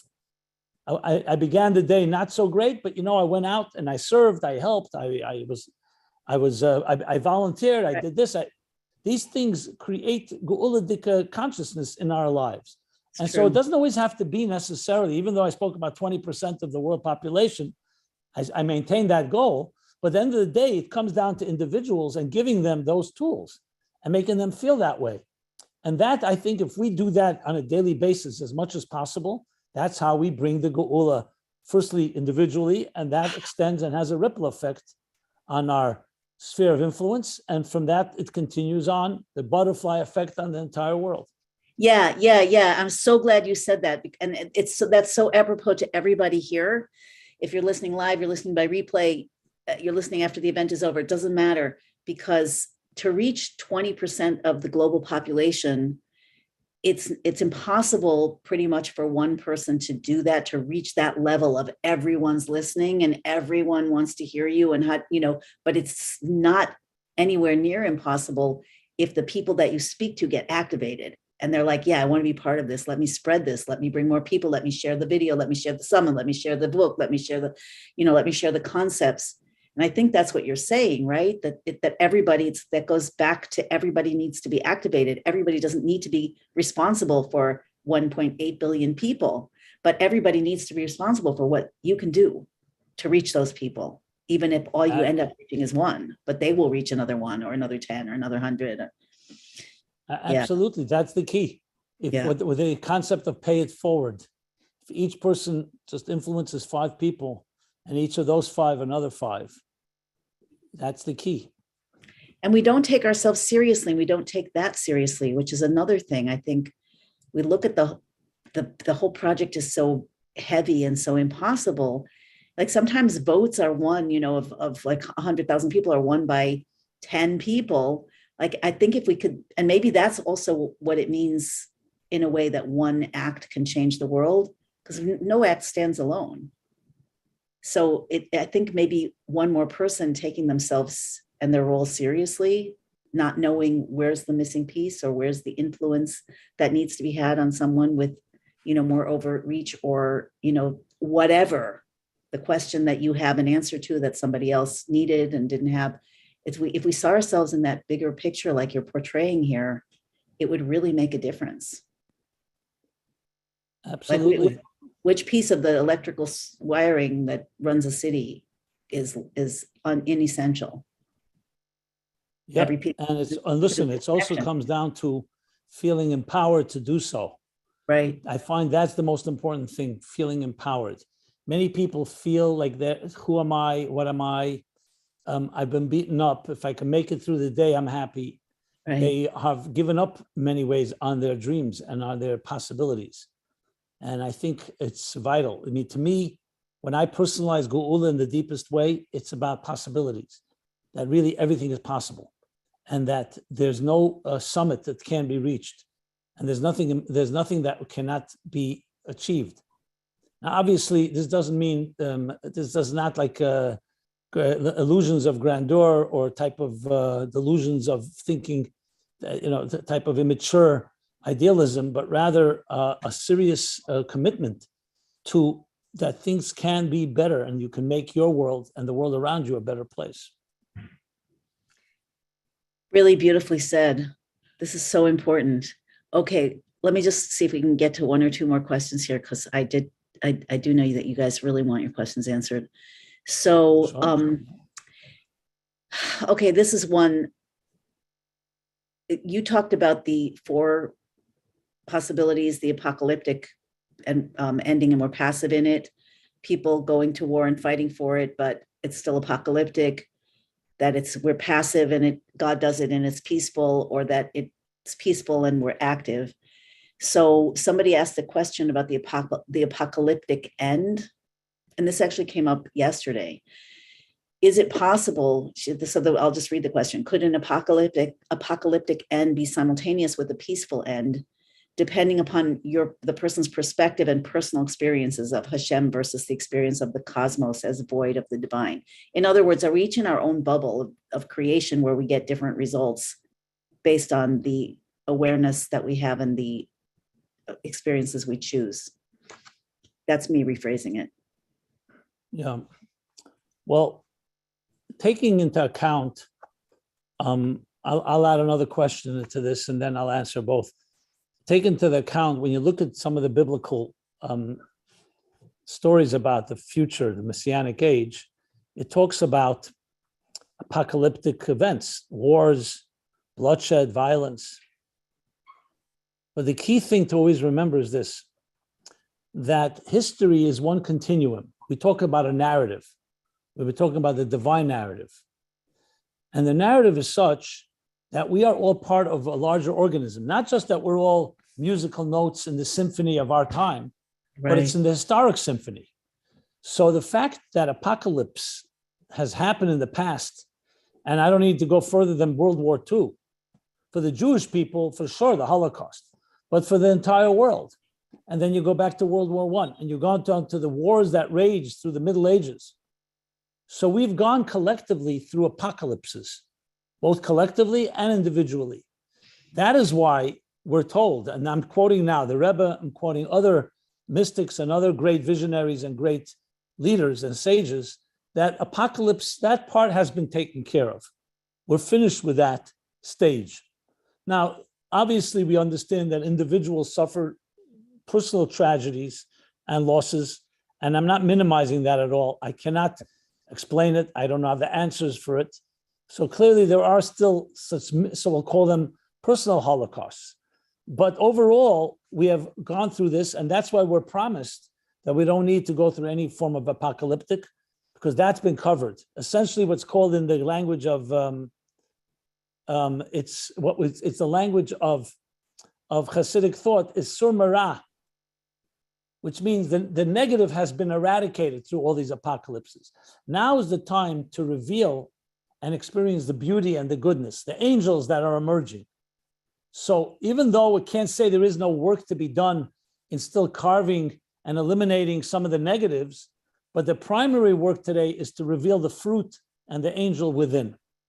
So that's my response. Individually speaking, if someone has gone through a personal difficult time, then in a way, maybe that's the final cleansing or the final step for them personally.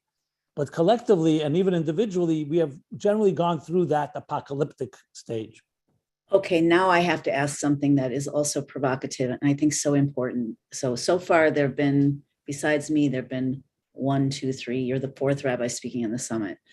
So 3 of them, if I'm not mistaken, talked about the potential bumpy, troubling future as it, from the perspective of it's all God and it's all here, we're players in the matter and it's all here for us to grow and to participate in and so forth. But you're the first one who isn't saying that. And I want to know what do you think about that? Because it certainly looks like the world is moving that direction, not to make people nervous, but, inflation, a lot of the signs from the Gemara, from the Talmud coming true in front of our eyes, immorality in government, the war, somebody asked about the war in Ukraine, illness, whatever, monkeypox, we could go on and on. So how do you see that and why? Yeah, I want to know that. Sure. So first of all, let me cite since we mentioned the Rebbe, the Lubavitcher Rebbe, my mentor, your mentor, our teacher, yeah. And so many of these ideas that captivated my imagination come from how he presented them, even though, frankly, these are ideas that go back thousands of years, but still the contemporary application and also the timeliness and the urgency. So in a talk that he delivered on Purim, Tov Mem Zayin, I'll give you the Hebrew year. The year is 1987, February 1987. And he spoke exactly about this topic. He said, we're talking that Mashiach is on his way, he's right at the threshold, about to come, but then we see in the world around us, we see plenty of problems. And some problems are quite serious. They're not just little blips. And accelerating. So the Rebbe responded the following. He said, there's another prophecy in the book of Daniel. Daniel, it says the following, that in the future, in the end of days, there'll be a time where Yizbaru v'yislabnu hadvarim, a time of clarity, which means that even the negative things won't be concealed beneath the surface, they will come to the surface. So let me ask you this, even though none of us like to see problems, if you're running a company, would you rather see the problem or would you rather think it's concealed under the carpet? Would you prefer a cover-up or you could prefer a revealed problem? Now, again, we all prefer the problem is not there, but if there is a problem, we'd rather know about it than not know about it. And for many years, maybe thousands of years, Many problems were concealed. You didn't see them all. So the Rebbe is essentially saying that even if we do see these bumps, and some of them are serious, and I'll talk about accelerating in a moment, they are all part of, like when you get to the bottom of the pot, the final grime begins to arise. So not everything you see with your physical eye that looks negative means that there's a setback. It means perhaps that we're coming, like the darkest time is right before the dawn. Now, I'm not going to call this the darkest time. It's definitely not, which leads me to point number 2. Point number 2 is I'm not going to challenge or criticize other people's perspective on it, but I'll give you mine. You have to look at the big picture. The fact is, human nature is such that when we look at our time that we live in, everyone sees it close up. Whenever you see something close up, look in the mirror at your face. Look at one of those enlarged mirrors and look at your face. You're going to see every pimple and every pore and every follicle of hair. We have to be able to step back and look at the bigger picture. In the bigger picture, I would love anyone to tell me, take our grandparents, whether they lived through the Holocaust or through the pogroms or the Inquisition or the massacres of the Crusaders, and say, and if we were able to have a conversation with them right now, the 21st century, where here we can sit and talk about Torah, Chassidus, Geula, and nobody's waiting outside to arrest us. We're not being rounded up. I mean, for anyone to say that we're living in times worse than our great-grandparents as far as spiritual opportunities, a religious opportunity, you can send your child to any school you like. That was not the case 80 years ago. Not to interrupt, but I just want to say nobody said that. Everybody said we're progressing, it's good, but they're projecting that it's going to be a bumpy birth because of, I guess, the prophecies of that and what we already see. Well, I understand. But we look back, we have to look forward. So I would say the following: we are progressing, and whatever was said is absolutely true. We're on the verge or the threshold of Geula. The fact of the matter that some things are problematic, that's not a contradiction at all. As I said, the prophecy says some things will become very clear, and we're seeing it. And the most important thing to know is there a force of evil in the world today? What the Kabbalists would say, there was a force of evil. There was a Pharaoh, there was Amalek, there was Nebuchadnezzar. There were forces of evil that were embodied negative energy. Today, anything negative is mostly ignorance or an absence of greatness, not of goodness. A force of evil, that's where the Rebbe comes in and says, no, those evil forces have been eliminated. However, the psychology, like I said with the Japanese soldier, the fact is that we still can live in that way and we can become afraid of things. So I'm not denying that the gas prices have risen. There's a war going on in Ukraine. There's other issues of morality and immorality that are popping up or even seem to be becoming more popular and so on. To me, that's not a contradiction to the bigger narrative. That's part of the process of clearing things out. And, sometimes you have to hit rock bottom before you get to the revelation, because the fact is that marriage, sexuality, intimacy is a time of crisis. But I can tell you from my own experience, the crisis is actually a blessing in a way, because it's showing people are saying, I'm not happy. My relationships don't work. I grew up in a divorced home. I want to have a healthy home. So I see it all as a precursor to a much better world that we're living in, what Chassidus calls the ayin be'emtza, between the yesh and the yesh, between the seed and the tree. You need to go through a state of deterioration. There has to be a void in between. Or when the chick comes out of the egg has to crack. So we are living, yes, in a time of disruption on all levels, political, economic, even technological. Look what Amazon has done to the retail industry. And as well as political, as I said, the wars in Europe and Ukraine. But you could see it as an end in itself, or you could see it as a part of the process. And so no one can deny there are things like this happening. So I think we're all on the same page. Right. So then you have to, I think the way you described what other rabbis have said sounded to me that they're predicting problems. I would say I think they are predicting. I think they're predicting problems in the context of the prophecies of redemption that they see coming true already. Okay, I well, think I can only quote my Rebbe that said that that's what I'm looking for. that the negative prophecies have all been done already. And what you're seeing now are more the clarity that is being achieved in the last stage of Golus. So I think this really, it would be fair to say that you know what? Let me ask this in the context of another question from a community member here. Somebody asked, what does it mean by the buttons are polished? And we know the Rebbe, some of us know the Rebbe said that the buttons are polished already, meaning that we've done what we have to do. And then I think the Rebbe said that there's a danger of overpolish. You can overpolish the buttons. So can you explain that? And are we overpolishing the buttons? And is that why perhaps things keep happening and it's delaying because we're not literally saying, okay, I'm done with Gullus. Let me live Mashiach. Let me live Geula now. And it's real and God is real. Just throwing that out.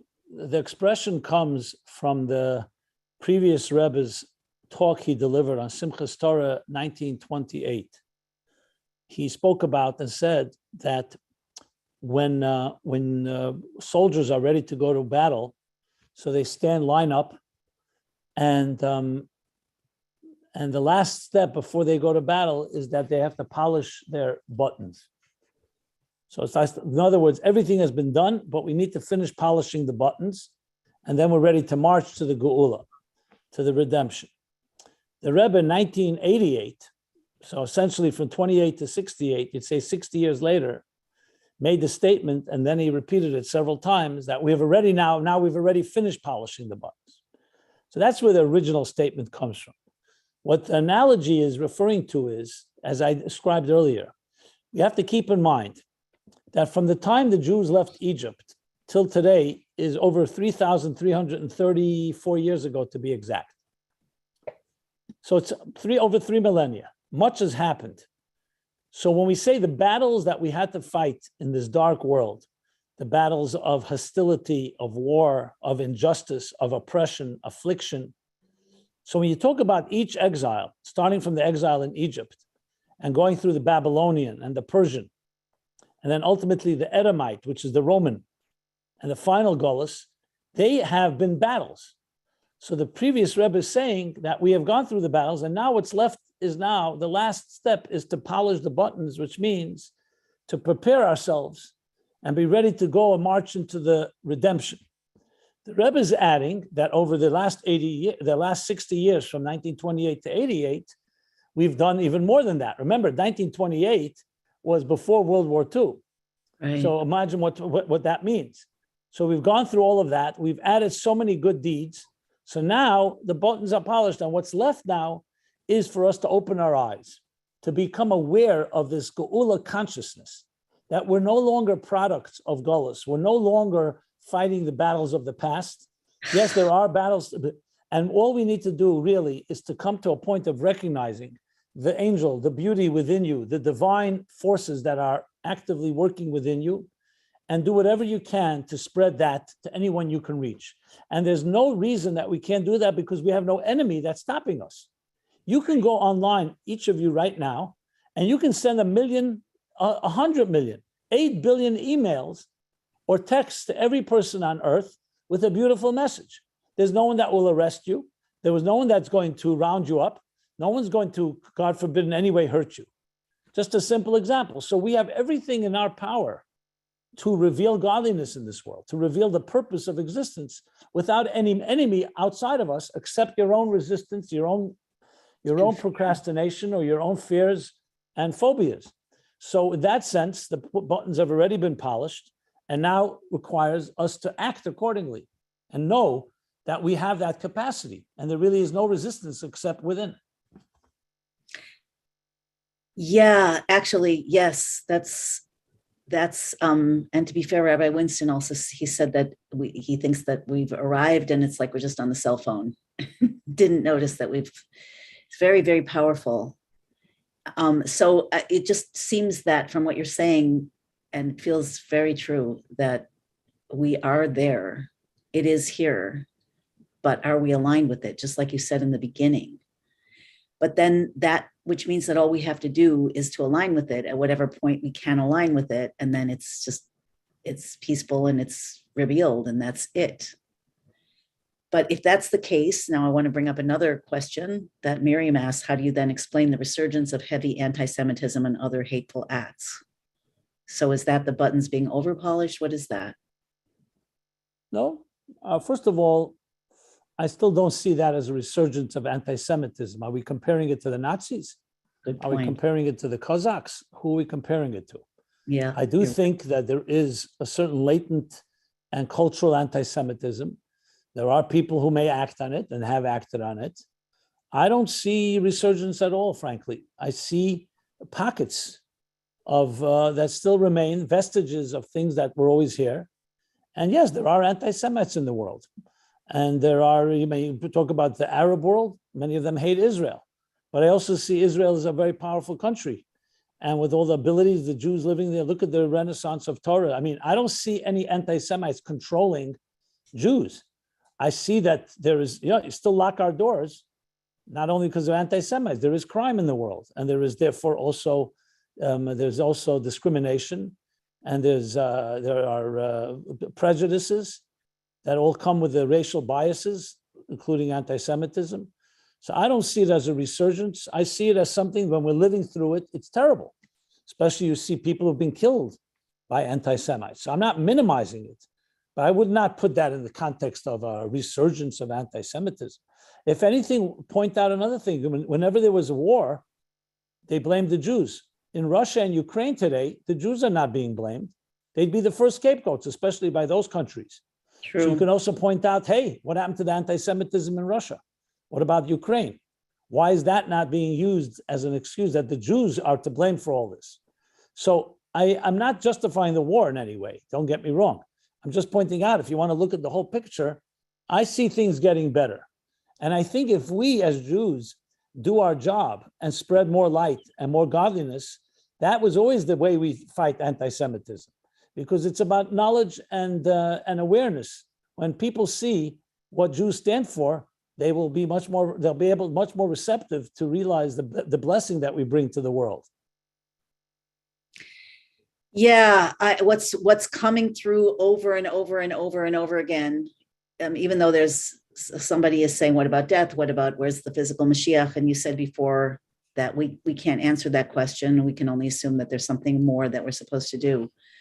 But what's coming really through, I love that you're pointing out that how much better things have gotten. I didn't used to believe it. Now it's really kind of obvious, but still my mind sticks to, oh, it's so bad. But no, it's not on a cosmic level. So changing the mind, the mind seems still to be entrapped in a lot of perspectives that kind of Look, Shifra, let me say, I spent a good 30 years sitting at the feet of the Rebbe, of the Lubavitcher Rebbe, a man who, besides being a visionary and a Torah person, who went through terrible things.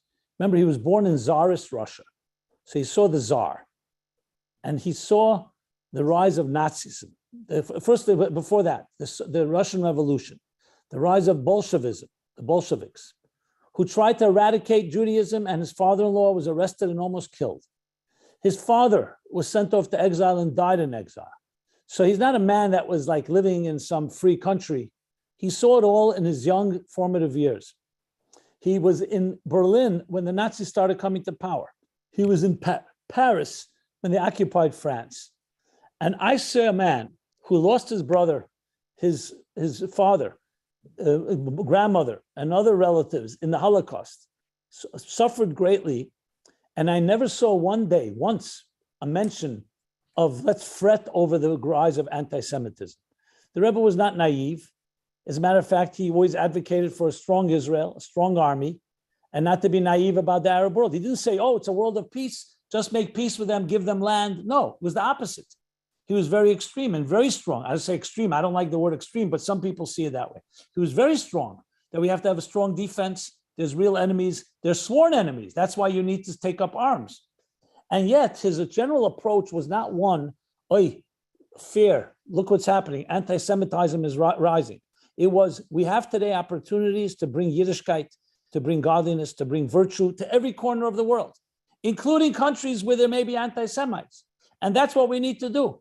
He sent shluchim to all over. You could have said, 1 second, you can't be in the public eye. You're there. Look what happened. Look what happened in Mumbai. A shliach and his wife were murdered viciously, anti-Semitic shluchim in Mumbai, India. And yet the Rebbe's approach was in Russia, in Ukraine, even in places of danger, South Africa, when the domestic violence was going on there, you cannot leave. His attitude was always, we are here to bring light to the world with God's help. Obviously, be prudent. He never said, don't lock your doors. He never said, open your communities to criminals and anti-Semites. But it was always about more light, where at a time we have that opportunity. Bring Sheva mitzvahs b'nei Noach. The Rebbe spoke about the universal Noahide laws. He said once upon a time we couldn't do that because they would be offended and they would be dangerous. Today, the world is waiting for us to spread justice, virtue, kindness, which is basically these universal laws. It was all about offense. So I know there are many organizations that we call them anti-Semitic organizations. The Rebbe's view was always fill it with light. Don't just fight anti-Semitism. Bring Semitism into the picture. Bring the message of God, the message of Torah, the message that the Jews have always perpetuated. That was his approach, and I've seen it. So I may be biased, but that's what I grew up with. That's what I'm saturated with. To me, it fits, first of all, with the core theme, like I said in the beginning, or we said in the beginning of the conversation, that everybody's been saying that it's up to us, that the potential is here, the actuality on some level is here, but that it's not manifested or it's not revealed. It's because we are partners here. So, yeah, I mean, I used to have somebody's writing, what about this? What about that? That used to be me. That was me for many years. I must share what I heard from Joe Lieberman, Senator Joe Lieberman, former senator. So you remember when Al Gore chose him to be his vice presidential candidate? Yeah. So Mr. Lieberman, I heard this from Senator Lieberman himself. He said to me that when he flew to Tennessee to meet Al Gore, and Al Gore said to him, I've had different suggestions for my vice presidential candidate, and I want you. So now I have to tell you that some people were not so happy with it because they didn't think a Jew should be vice president, because then a Jew can become president. So Joe Lieberman asked Al Gore, so who was against it? He said, well, many of my Jewish advisors told me not to do it. So he said, so why did you? He said, because my non-Jewish ones told me to do it. So why'd you listen to them? He says, because they're the majority in this country, non-Jews. So It's interesting take on this picture. Very interesting take. Very interesting take. Wow, that's deep food for thought. Okay, I didn't even realize the time. I was so into this conversation. I just looked at the clock and we're almost at 2 hours. Anyway, and there's so much more to say, but I guess we'll leave it here today, unless there's something that you want to add that wasn't said. Also, I also want you to let people know you're offering a free gift and you're offering a very high value course, life-changing course. And I'm sorry, you guys, I was really, really into this conversation. Like my mind was going the whole time and I have my own questions. So I just want to say, it's just really clear that as much as I want it to happen like this, and maybe it will happen like this, because at some point it's going to, some point the light goes on, but we have a choice. I'm speaking not to you, Simon, you obviously know this already, but we have a choice. And our choice is either we are watching from the sides and either watching from a higher plane and feeling good, or watching from a lower plane and feeling upset. And both are true in part. Or we are saying, I've had enough of waiting, and I'm going to do everything I can. I'm going to go beyond my nature, beyond my limits. And what can I do? And how can I get the next person to do the same? And since anyway, I'm sorry for taking over the mic for a minute, but I just think this is so crucial. And I think it's reflecting what you've been saying this whole time, that we are going to be infinite beings. We already are. It's going to be revealed. We're going to see eye to eye with God. We're going to live in a world with no death. So what does that look like internally? Like Rabbi Sutton said, the gateway to the messianic reality is awareness of the higher levels of ourselves. So whatever way you look at this, you've got to change. You will change.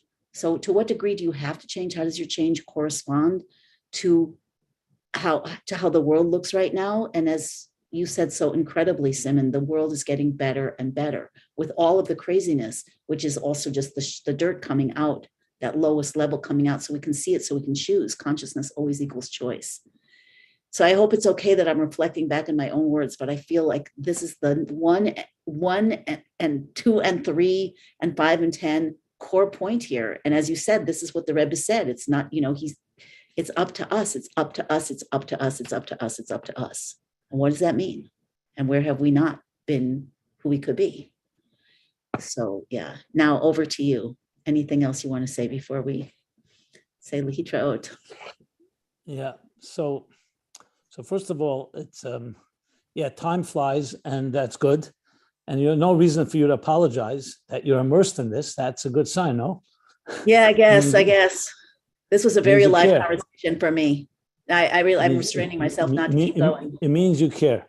Look, in life, we're always going to be faced with two options: to look at something and see that the cup is half empty or the cup is half full, to use that cliche.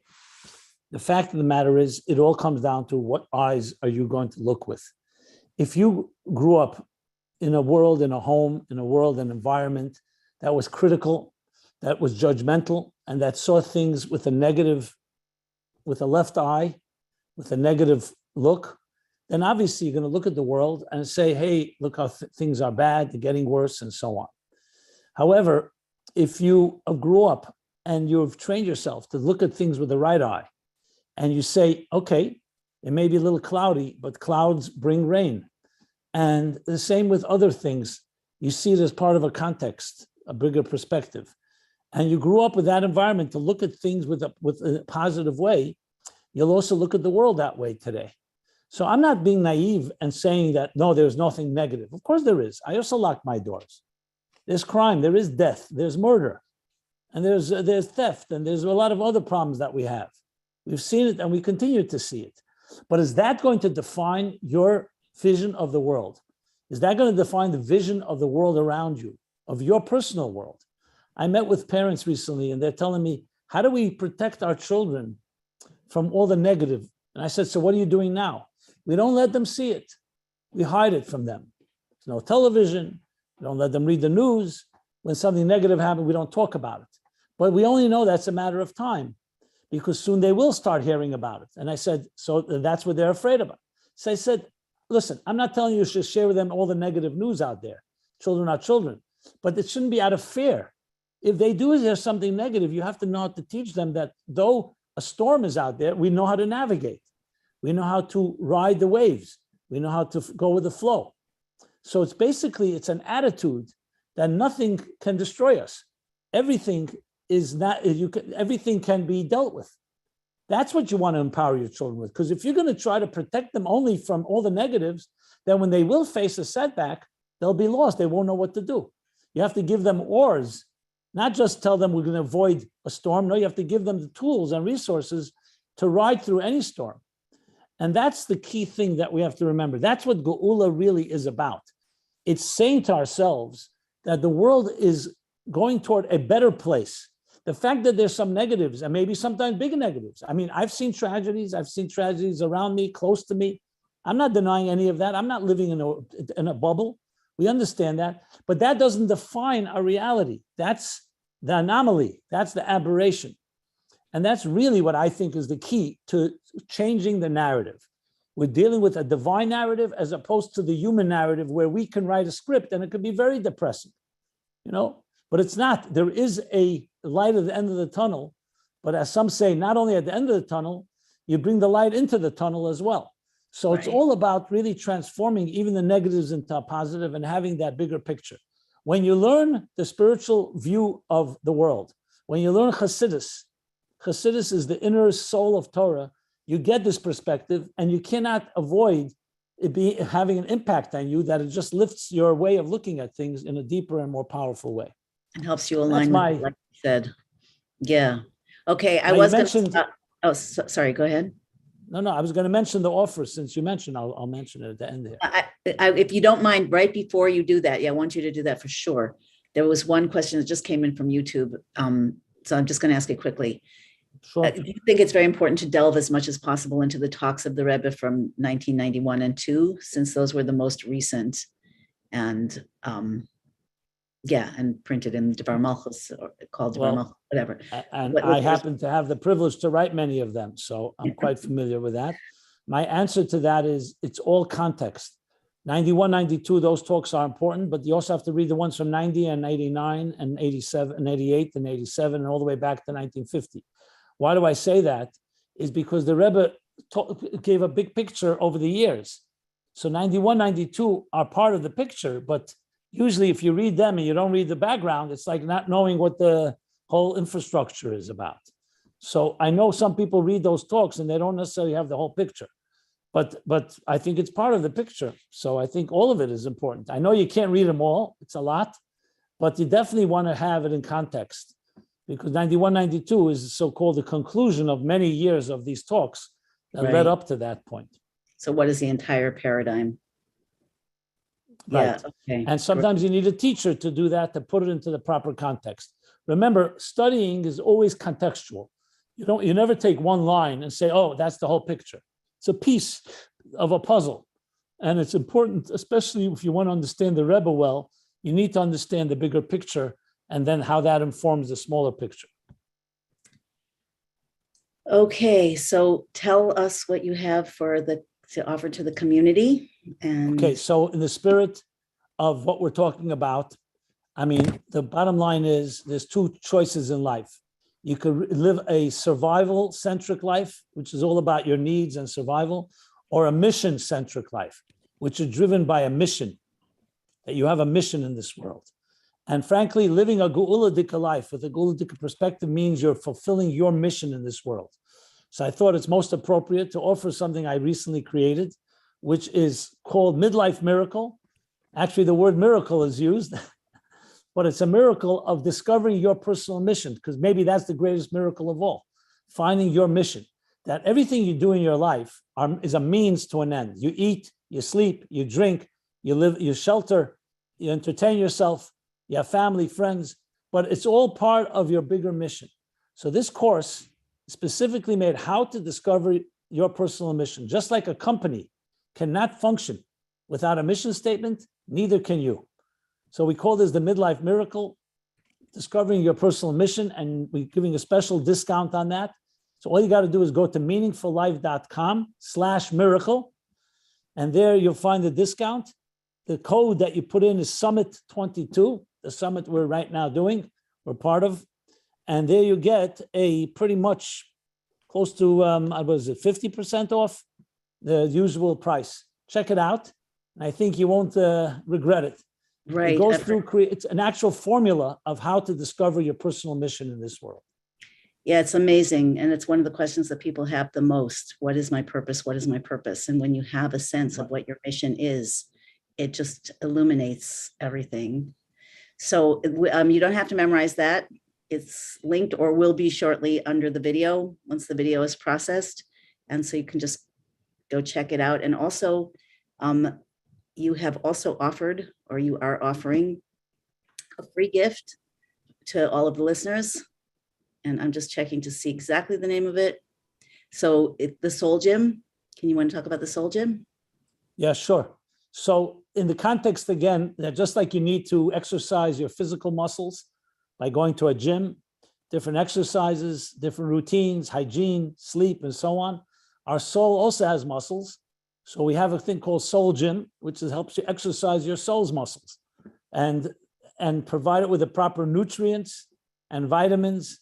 All we call them soul vitamin, soul nutrients, Soul Gym. So we have a whole series that we send out every week, several days a week. You can receive short video, short text that helps you exercise your soul through the Soul Gym. Yeah. Okay, so you guys check that out underneath the video. Check out both of these offers and take advantage. It's really worth it. These are the things that will accelerate your what's the right word? Spiritual awakening, power to make the difference, transformation, personal redemption, all of it. So Simon, I want to thank you.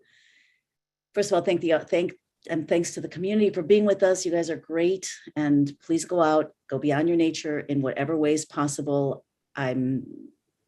Yesterday I asked for some things that you were going to do. I'd love it if anybody wants to share that still here. What did you do? What are you going to do that goes beyond your nature, including please sharing the summit with at least, now I'm going to say 5 friends. And Simon, I want to thank you and acknowledge you. You have been an innovator, a devoted, purpose-based, committed innovator whose mission just keeps deepening and expanding. And I just want to acknowledge the role that you've been playing all these years in the dissemination of the Rebbe's Chassidus, which is the life force for all of us right now, and in the dissemination of the reality of redemption and all of our roles in it. And I know that's not the only thing that you're doing, although I guess it's the underlying resonance or material of everything that you do when you counsel people, when you're noted, by the way, you probably know this, but just so everybody knows it, you're noted for treating people's personal struggles with the utmost compassion and respect, and knowing that and sharing and standing for that people's individual desires and self-expression all have a role to play when properly channeled, all have a role to play in this.